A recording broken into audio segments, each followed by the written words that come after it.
If a machine can paint, compose, and write, what's left for the artist? Generative AI doesn't sleep, doesn't doubt, and doesn't need a muse. But is it really creative, or is it just mimicking creativity? And how can an artist claim authorship when their creation is shaped by a data set built from the minds of millions of others? Welcome to Tech Me Out. Over the past few years, generative AI has moved from the research lab to the creative studio.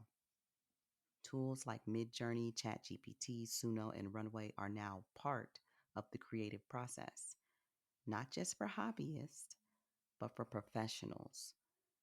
Professionals who beautifully translate emotion into their work. AI can now help write screenplays, generate soundtracks, design brand campaigns, even create entire video game levels in minutes. And yet, it took Van Gogh nearly a decade to create his body of work. And in that time, he produced 2,000 pieces.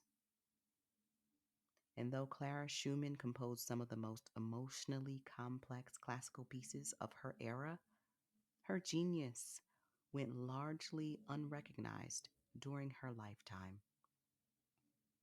Because creativity has never just been about output, it's about context, it's about process, it's about the rough human parts of the journey to the final result. The parts that only humans can experience and transform into something meaningful. Nonetheless, a new field has emerged: the AI artist, the tech assisted storyteller. Some artists embrace these tools as collaborators. They experiment, co create, push boundaries. Others see them as a kind of a threat, not because the tools are inherently bad, but because they raise uncomfortable questions. If we're all in the data set, who gets the credit? What happens to the value of the art when anyone can generate it instantly and for free? You'll hear more of my thoughts in the second part of this episode. I'm joined by a multimedia artist and true Renaissance individual, Shaunie B. Together, we dig deep into this topic from different perspectives, but the same curiosity. But before that, let's step into the Sociotech Connect, the space where we examine the tension between technological innovation and its human impact and ask, what would it take to realign the two? Generative AI reflects the creativity of the internet, but it also flattens it. It collapses style, meaning, and culture into one endless remix machine. And while that's undeniably impressive, it can also erase the labor, the identity, and the context behind the original work, behind the original thought. So we have to ask, are we building systems that support artists or systems that replace them? Are we valuing originality or just efficiency? Are we designing tools that expand creative expression or restrict it by reducing the time, the thought, and effort once essential to the artistic process? If we want technology to enhance creativity, not hollow it out, we need to reconnect these tools to the communities and cultures that they draw from. Not just the code that creates, but the systems that care. And one of those systems is the creative system itself, the space where creatives reside. As long as the human process isn't completely superseded by machine results, these two, the long-standing intentional tradition of human expression through the process and the new rapid-fire AI generation, can coexist. In fact, they must, because this new AI artistry space wouldn't exist if we hadn't chosen to build it. And in that way, it's not a replacement. It's a reflection, an evolution of our collective psyche, expressed through one of the most deeply human experiences we have: creativity. Up next, my conversation with Shaunie B. It's a deep dive into creativity, identity, and the classroom in the age of AI. Stay tuned. Hello. We're here speaking with Shaunie. She's an artist, a creative, and because I can't do it justice, I will let her introduce herself. Hi, Shaunie. Hello. Yeah, my name is Shawnee Berry. I go by Shawnee B. I am a mixed media portrait artist, and I also work full time as the assistant director of community and education at a nonprofit called Redline Contemporary Art Center here in Denver. Wonderful. How long have you been in both roles, serving as an artist and serving in your role as director? I've been an artist my whole life since I was a kid. I've always known I wanted to be an artist. I got my BFA degree from Missouri State University in ceramics and drawing. Kind of took a break for a while before I got back to art, but I have been at Redline since 2021. I'm going into my fifth school year working with my programs. As the assistant director of education, I manage art advocacy and social justice based programs for local underserved youth, for folks that are unhoused, folks experiencing addiction and recovery. Awesome. Very Wow. rewarding work. Yes, it sounds very rewarding. Let's start with you as an artist. So, I know that you utilize mixed materials in your art. Do you use technology in your creative space? I don't really use a lot of technology. I feel like I'm kind of old school in that way. I really enjoy using my hands and I like use my phone and stuff sometimes to record.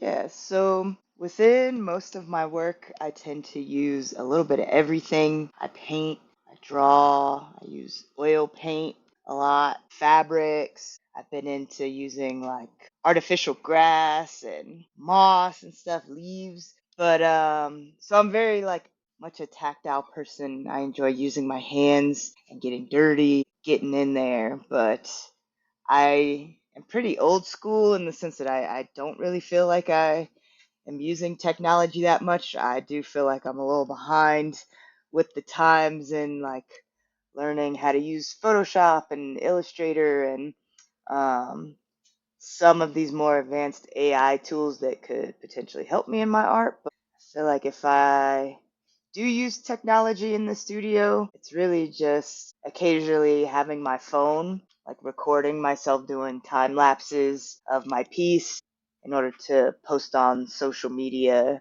to get a little bit of engagement. But yeah, I don't really feel like I'm using that much technology while in the studio. And that it sounds like it's a choice, which is great. I think that, there are a lot of artists who are using technology in different ways, even just like posting on social media. Some of those features are incredibly advanced.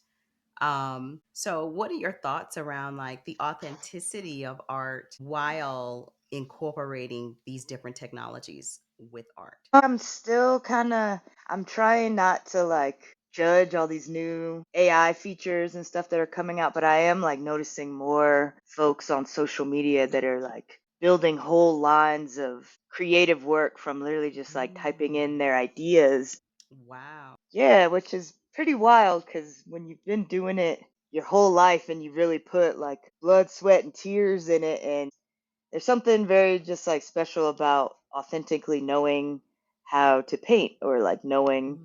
your own style, your process. And I feel like as artists and creative people, we are blessed to have these gifts that we're kind of born with. We took the time to really be able to learn ourselves deeper in that way and learn our voice in order to create art for people to enjoy. So I feel like when folks kind of just like use AI to have it expedited, like it feels a little strange, but also I also don't want to get left behind with the time. So I'm trying to like remain open to it and find how I can actually use it in my own practice in ways that feel good to me without taking away the process of like still using my hands and still using my own technique and it's still authentically being my work. if that makes sense. Yeah, that is really interesting to me. So I'm a lawyer and I work on a team or work with a team of other lawyers, and we do utilize a generative AI system. And when we were testing it out, we all live in different parts of the country, and we asked a question, like a legal question that we knew the answer to, and each of us got a different response. Now that was like when it first came out, and Hmm. so we were just like blown away by that. And so when you're talking about somebody putting their idea in, I could like jive with an artist saying like, "Hey, I came up with this idea and I typed it into AI and it generated this. This is mine. I created this." But what if somebody else does it in another part of the country at the same time? At some point in time, will the AI system start regurgitating the same things? It's just very weird what you said, how people are like just kind of all in this space, because like you say, I think there's value in knowing that an artist used their hands, or knowing that an artist took an idea, like words in their mind, and it became something that can be touched. Like, Hmm. I really think that that's beautiful. And like you say, as an artist, you're that's a gift that is rare. And so can somebody else who's not as talented, is that even a measure of value anymore? Because if I come Yeah. up with an idea and I don't have to execute it in the same way, but we can get to the same like endpoint. So let's just say like you and I are competitors, and I'm using AI and I'm all in AI. How would you set yourself apart if it got to this point where there was like genre? I'm sorry, I don't know the terms, but if there was a art genre that was AI, and then I'm coming out, it's producing textiles or something like that for me. How would you set yourself apart when like I'm the new stuff? Yeah, and that stuff is becoming very real, Mm. it's already happening. And that's an interesting question because that's kind of where I'm at right now too, with kind of digesting that. But I am a lover of fine art, like things that people made with their hands that have texture that is like physically there in front of you, and you can see the process that was gone through for someone to create that. So I'm talking actual like sculptures that someone put time and energy and love and concentration into paintings.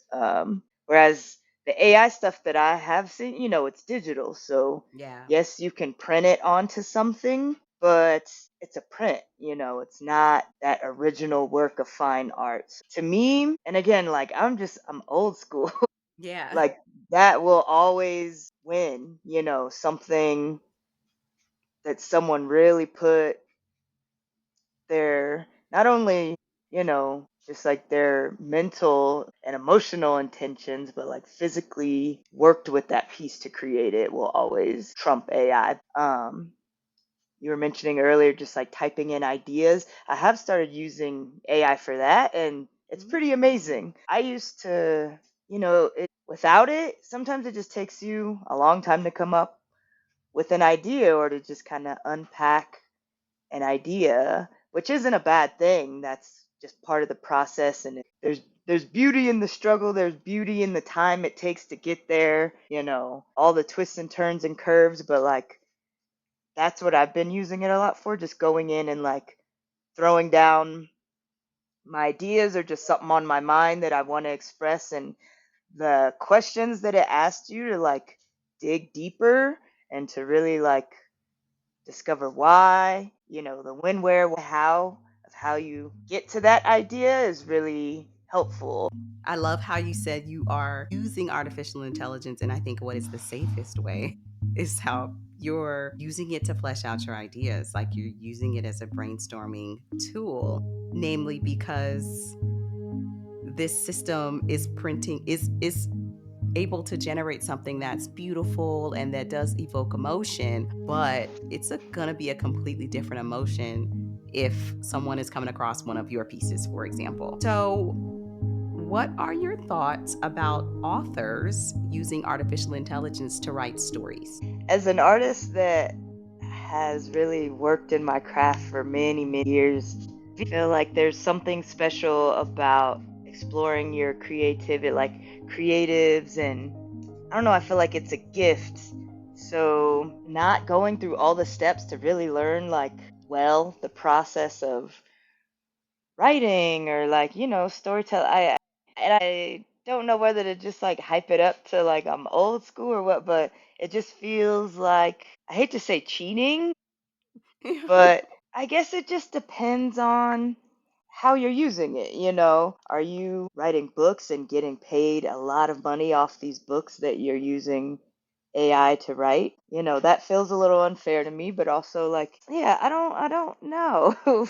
It's kind of hard to judge really, but I think, yeah, it feels a little unfair. And I also don't want to sound like a hater for thinking that, but Yeah, I mean, I don't think it's hating. Like when I think about the technology itself, it's like a based off of generative AI is a large language model. It's tons of information that came from like everybody, like millions of people. So in some sense, when the system is generating something, it's not just your idea. Like it's coming up with something based off of a data set that is so many other people's thoughts. If I mhm. really kind of think granular about it, and so the authorship part of it comes from you typing it into the system because it's not just your mind, it's not just your thoughts that system is generating from. So let's shift to your nonprofit work. So nonprofits, one thing for sure is that nonprofits don't have a lot of funds in order to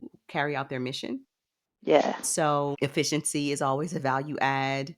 You're doing a lot with a little bit of staff, a little bit of money, a little bit of other resources. You're wearing a lot of hats.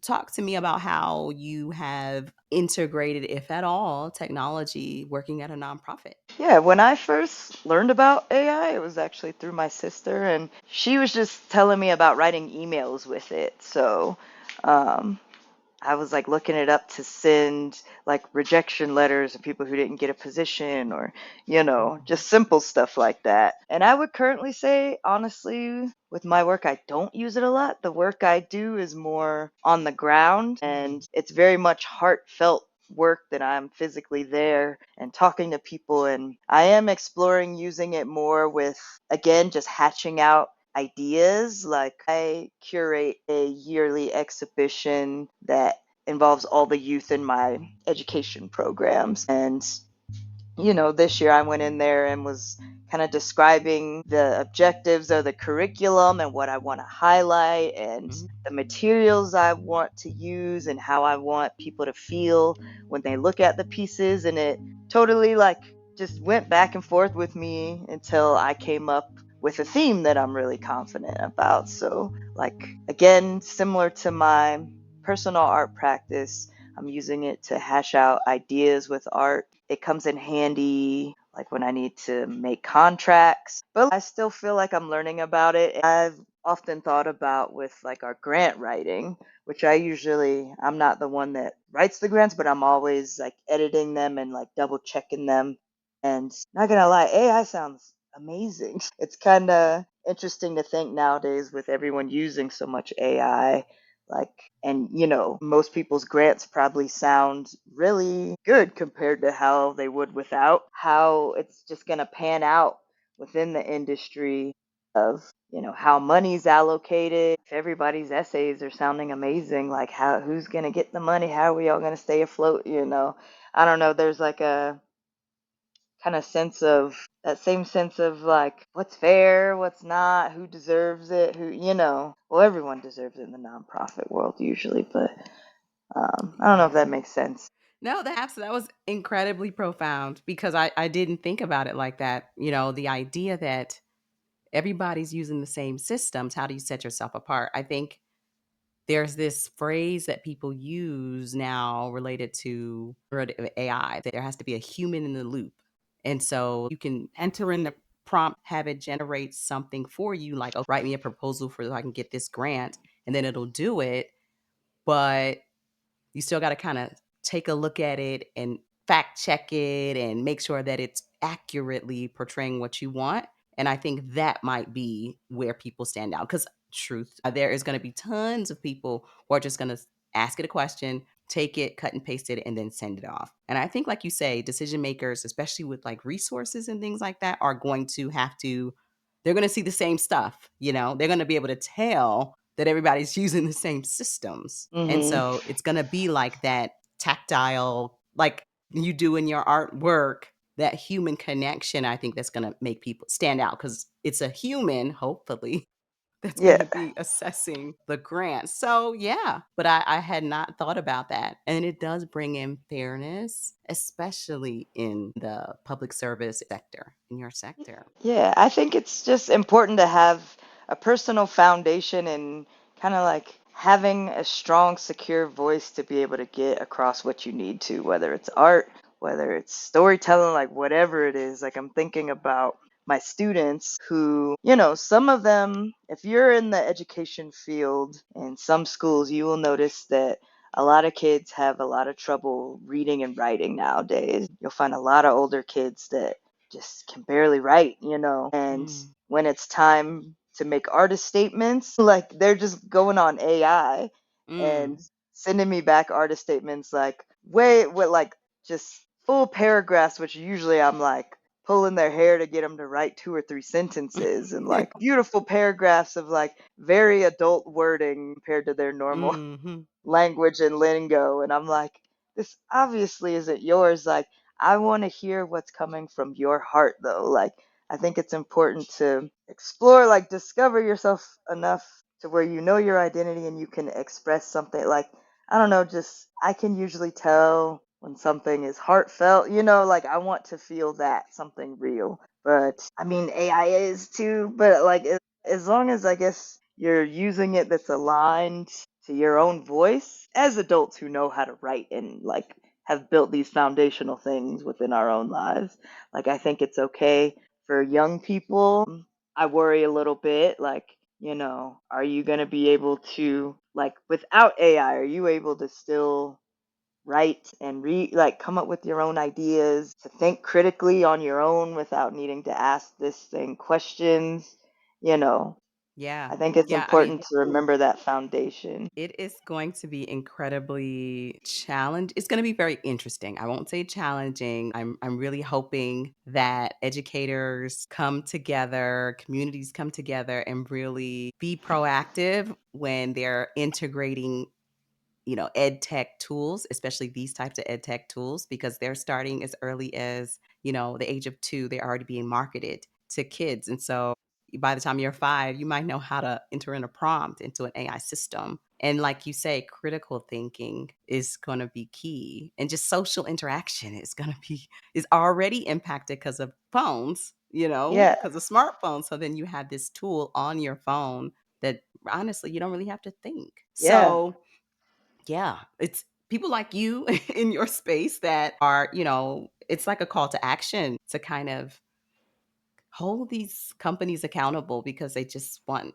it. They have an end game. It's dollar signs, or just currency. So it's really, really going to be challenging. As far as I know we're getting off topic, but you kind of rung my bell when you said the older kids aren't having a hard time reading and writing. Do you think that's because of like the introduction of the smartphone, or like absolutely. why do you think that is?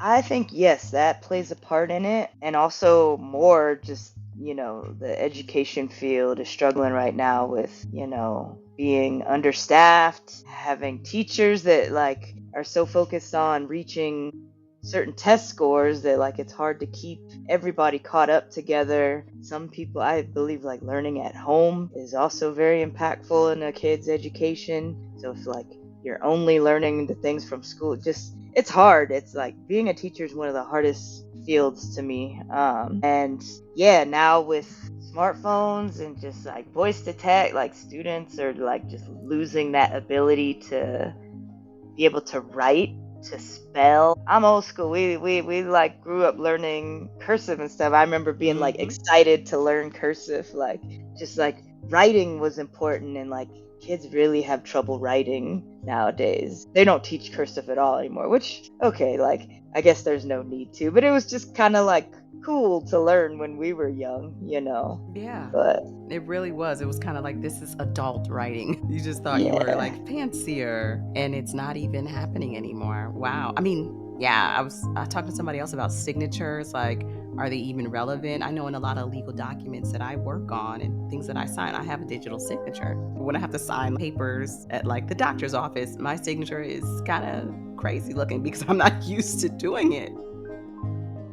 it's interesting to think like students that are having trouble reading and writing and having critical thinking skills, interpersonal skills, who can just like look up on AI, write essays to get into college, and then like you get in and like, are you really gonna be ready and prepared? So, like, these are just little things I think about with it. So, Yeah. that's why AI feels kind of like a double edged sword to me. It can be really amazing. I mean, it is amazing. I'm just now learning more about it, and I'm on the edge of the iceberg with it. But It is an amazing tool. It's just, I think the reason why I started this podcast is because there's just so much misinformation about it, and I think we've just been separated from technology in general. We're just supposed to just kind of ingest it, take it, use it, and it has this huge impact on us. Well, thank you so much, Shaunie, for being on the podcast. So much insight that you provided as far as education, working in the nonprofit space, and also as an artist, interacting with artificial intelligence in a very tactful way. So, where can we find you on social media? you can find me on social media on TikTok, Facebook, and Instagram under Art by Shawnee B. That's ArtByShaunieB.